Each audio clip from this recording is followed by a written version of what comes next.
जयंतीचे शहर म्हणून ओळखले जाणारे सोलापूर आणि जयंतीमध्ये होणारा डीजेचा कर्णकश आवाज, अतिशय तीव्र असे लेझर रोषणाई यामुळे अनेकांना झालेला त्रास आणि हा त्रास बंद व्हावा यासाठी सोलापुरातील डीजे मुक्त सोलापूर कृती समितीच्या वतीने 7 रस्ता येथून जिल्हाधिकारी कार्यालयापर्यंत ज्येष्ठ नागरिकांच्या वतीने तसेच विविध संघटनांच्या वतीने मोर्चा काढण्यात आला।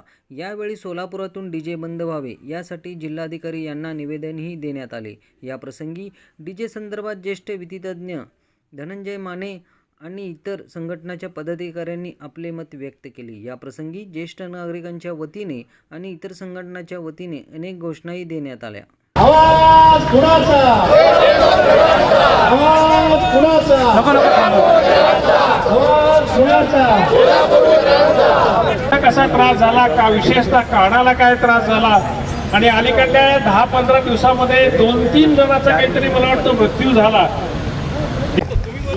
आज या ठिकाणी डीजे मुक्त अभियान करण्यासाठी सोलापूर शहरमधील सर्व रिटायर पोलीस अधिकारी कर्मचारी एकत्रित जमून आणि ज्येष्ठ नागरिक एकत्रित जमून जिल्हाधिकारी साहेबांना जे निवेदन दिलेलं आहे त्या निवेदनाप्रमाणे कलेक्टर साहेबांनी आम्हा सर्वांना आश्वासन दिलेलं आहे की सुप्रीम कोर्टाच्या आदेशानुसार 50 ते 75 जास्तीत जास्त 90 डेसिबलपर्यंत आम्ही त्याची अंमलबजावणी करू। येत्या 21 तारखेला जिल्हाधिकारी साहेब, CP साहेब, आणखीन काही वरिष्ठ SP साहेब आणि ज्येष्ठ नागरिकचे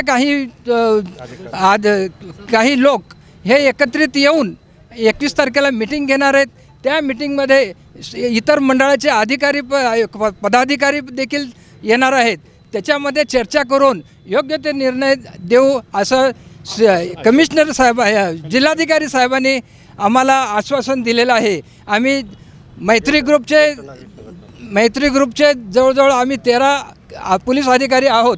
हे आम्ही सर्वजण एकत्रित येऊन आम्हाला जो त्रास होतो आहे, पांजराबोळ चौकात जर डीजे वाजला तर त्याचा त्रास पार ST स्टँड, उमानगरी, सिद्धिजैन सोसायटी येथेपर्यंत येतो आणि मी उमानगरीमध्ये राहत असल्यामुळं मला त्याचा चांगला अनुभव आहे।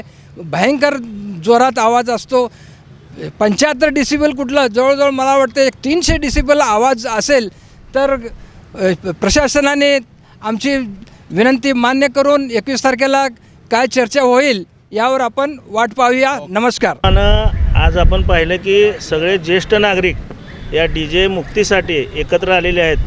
त्यांच्या सोबतीला तरुणाई देखील सोलापुरातले सजग सोलापूरकर मंचच्या नावाखाली 4 हुतात्म्यांच्या नेतृत्वाखाली या लढ्यामध्ये सहभागी आहे आणि ज्येष्ठ, श्रेष्ठ आणि तरुण या सगळ्यांच्या एकत्र प्रयत्नातून सोलापुरात डीजे बंदी झाल्याशिवाय राहणार नाही असा आम्हाला ठाम विश्वास आहे। बाकी डीजेचे जे काही धोके आहेत, दुष्परिणाम आहेत ते सगळ्यांनी सांगितलेलेच आहेत, परंतु जोपर्यंत ही बंदी होणार नाही तोपर्यंत सोलापूरची तरुणाई गप्प बसणार नाही एवढं मात्र मी या ठिकाणी निक्षून सांगतो। आगामी काळात गणेशोत्सव आहे तर त्यासाठी काय? गणेशोत्सवात शक्यतो डीजे नसतोच, पारंपरिक वाद्यांचा वापर होतो। तरीही मध्यवर्ती मंडळाशी माझं बोलणं झालेलं आहे। त्या मंडळाचे जे गुले आहेत व्यवस्थापक, ते सांगितले होते की आम्ही स्वतः पत्र देणार आहे की डीजे बंदीसाठी सोलापूरकरांनी प्रयत्नशील राहावं आणि डीजे बंदीसाठी जो गणेशोत्सव मध्यवर्ती महामंडळ आहे तो सुद्धा प्रयत्नशील राहणार आहे। डीजे बंदीच्यासाठी सजग सोलापूर आणि ज्येष्ठ नागरिक संघटना जिल्हाधिकारी कार्यालयात निवेदन द्यायला आलेली होती। या निमित्ताने सांगावं असं वाटतं की सर्व कालच्या जर मुलाखती प्रेसच्या बघितल्या, तुमच्या माध्यमातून वाचल्या, तर सोलापूरच्या शहरातले 3 आमदार, आपले खासदार यांचासुद्धा जर त्याला विरोध असेल तर मला असं वाटतं की सगळ्यांनी ही चळवळ उभा केल्यावर डीजे बंदी नक्की होईल। पण मला असं वाटतं आहे की राजकीय लोकांनी ज्या मंडळांनी डीजे लावणार आहे त्यांच्या पूजेला जर नाही गेलं असं जर ठरवलं तर मला असं वाटतं की त्यातनं एक आणखीन पुढचं पाऊल त्यांच्या माध्यमातून झालं तर नेतृत्वाचा ऐकणारा कार्यकर्ता असतो। त्यामुळं नेतृत्व जर येत नाही म्हणलं की कार्यकर्ता तो डीजे लावणार नाही।